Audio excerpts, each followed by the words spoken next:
Good morning and welcome back to my channel. This is Michelle. Welcome if you are new here, and thank you for coming back, those of you who keep coming back to hear me talk.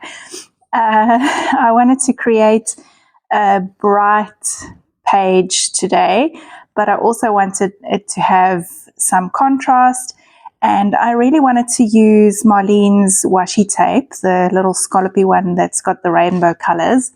I do love those tapes, but I struggle with them a little bit. I guess because I'm not a scrapbooker or a card maker, I find them a little bit hard to work with in my journals to try and make them belong. But I had this idea that I would create a heart and then use the washi tape as a scallopy border around the heart. So I chose this gradient rainbow one, and I'm just sticking it around the heart. I did just draw a little heart on my page. I'm using my A4 sized journal, the one that you can take the pages out. And then this time, oddly enough, I'm making just a single page spread. I know that doesn't happen all that often, but I felt like this heart would fill up one single page quite well.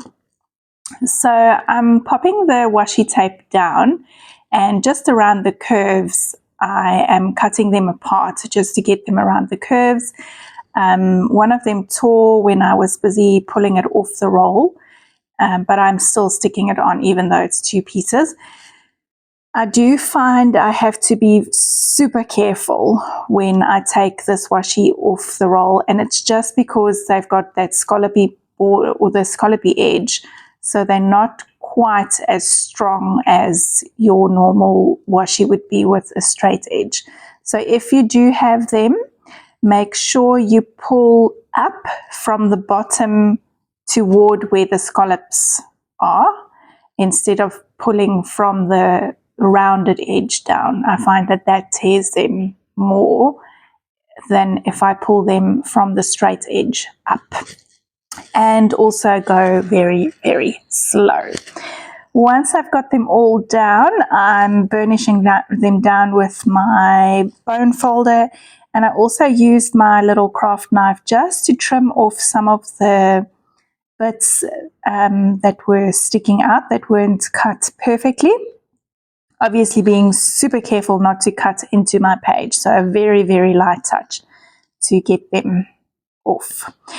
And then I've got all of the paint colors out. I wanted to make this page, the background, super, super bright. So I've got mermaid, Kermit, glow, ballet, funky, happy, hot curry, hot pink, royal, punk, and lavender there. And all I'm doing is I'm putting down little patches of color, and I'm working in threes to start off with. I think in the end they're not just 3 spots anymore. And I'm just blending colors together, and I'm blending it out with my fingers, just to create a fun, colorful background. So the only thing that I was aware of during this process was to make sure that where the scallops from the washi tape and the paint meet, it's not the same colors. So for instance, I'm putting the orange by the green, I'm putting the blues by the purple. I am being mindful of not putting green next to green, because I obviously want that contrast between the scallops and the background to be quite noticeable. If I had to go in with purple next to purple, you're obviously not going to see that scallopy border. So that was kind of the only thing that I was thinking about when I put my color down. And then this comes naturally to me by now, but if you're still new with mixed media and blending colors, just a note to be very mindful of the colors that go next to each other. So you would have seen I blended the pink and the blue together because that would make a purple. But where I've got the purple and the yellow, I'm not blending them together. I'm waiting for that purple to dry before I go in with the yellow, because if I put them together, they will make a muddy color. Same here with the orange and the blue. I didn't go into the orange with that mermaid color. I just did that little empty spot there because I didn't want to make mud. And really all I'm doing is just blending and looking to make sure I'm not making mud, and just filling up this page with as much color as possible. I do like to blend with my fingers. I find that it's just a smoother blend. And even though it looks a little bit patchy right now, we are going to fix that. Don't worry about it, especially that top part there where the pink and the purple meet. I thought that that looked quite patchy, so I definitely wanted to fix that. So all I'm doing here is I'm using whatever leftover paint I have on my palette there. I'm putting it down with my finger, and then I'm rubbing away with, I put the stencil over the top, and then I rub away the excess paint through that stencil. This is called reductive stenciling.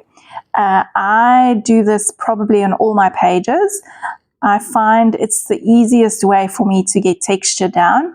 If I had to stencil all of that in, it would have taken a much longer time than just doing it this way. So that's why I do it. I also really love to still see that color pop up from underneath that pattern. So if you haven't tried it yet, I can highly recommend that you try it.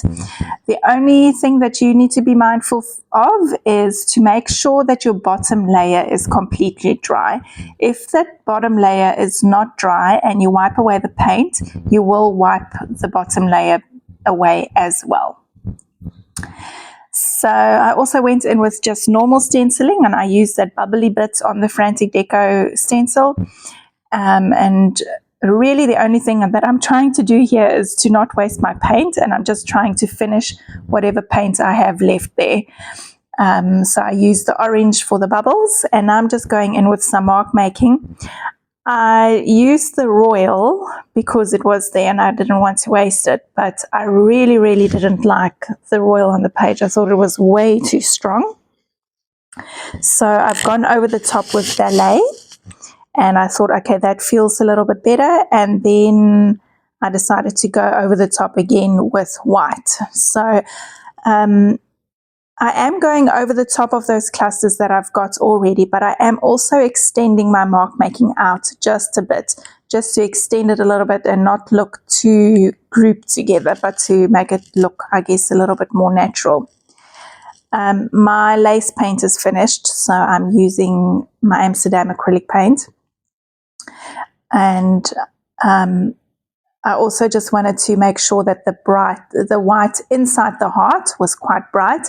And with Marlene's paints, they're quite translucent, so I don't think the lace paint I would have probably had to put like 4 or 5 layers on to get it bright.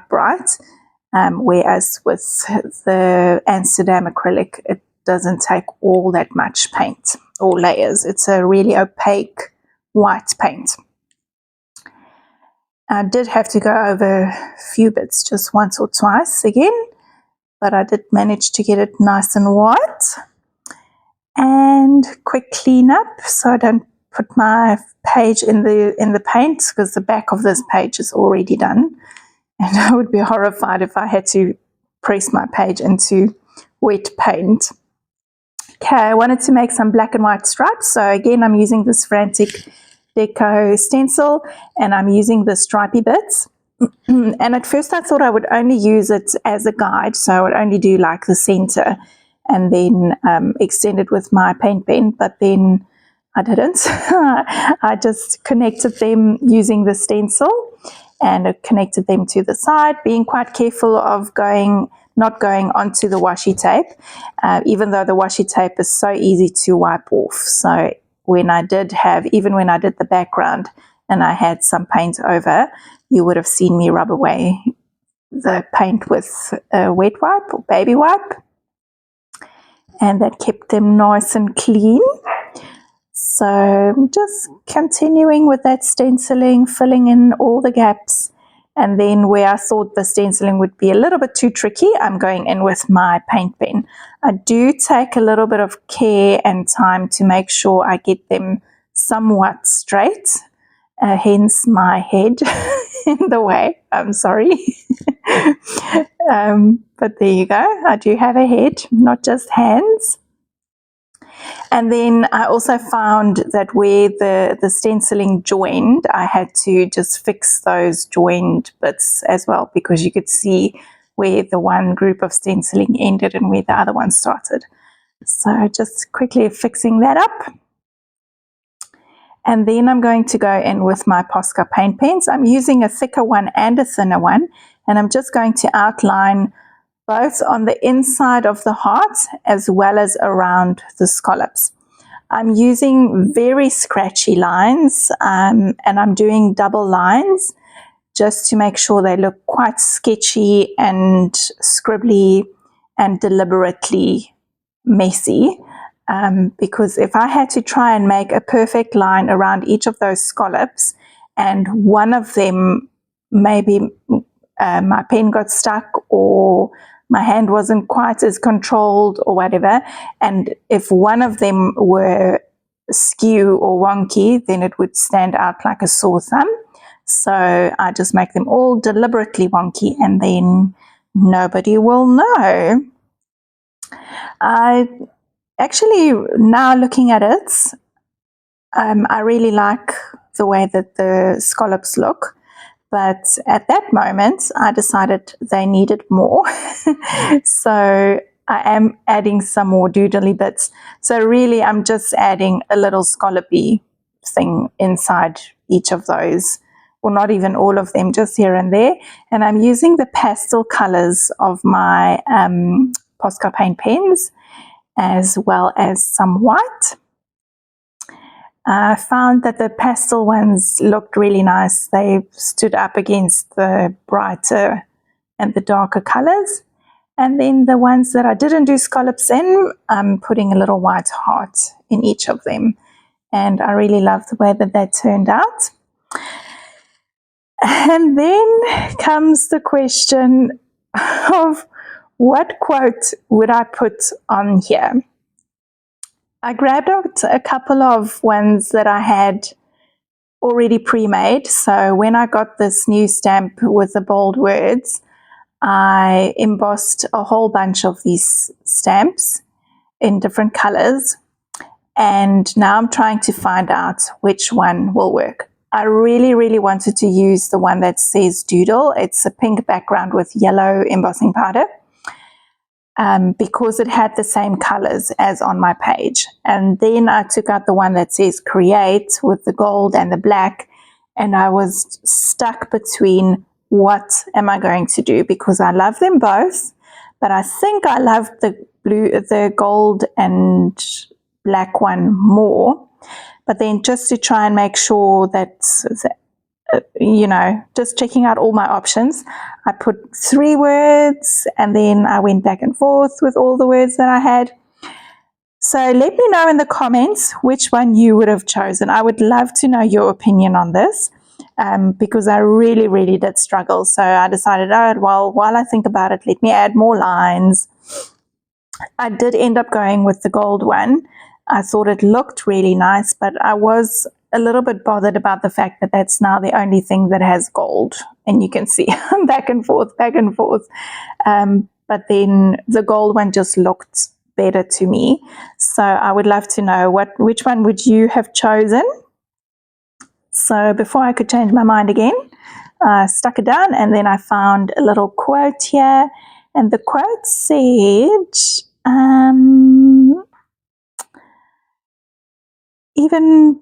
even broken crayons color, don't give up.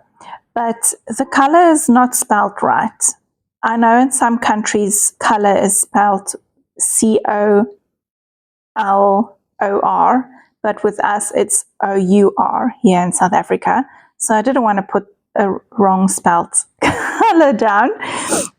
So I just quickly made one with my little label maker in the correct spelling. Let me know how you spell the word color in your country, and let me know where you're from. I'd love to hear from you.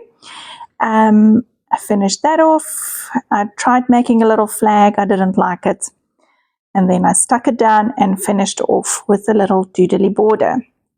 All right, that's it from me today. Thank you so much for being here. Thank you for watching. If you are new and haven't subscribed yet, please do so. Leave me a comment and a like. I do love hearing from you and reading your comments. And I will see you again soon. Okay, bye.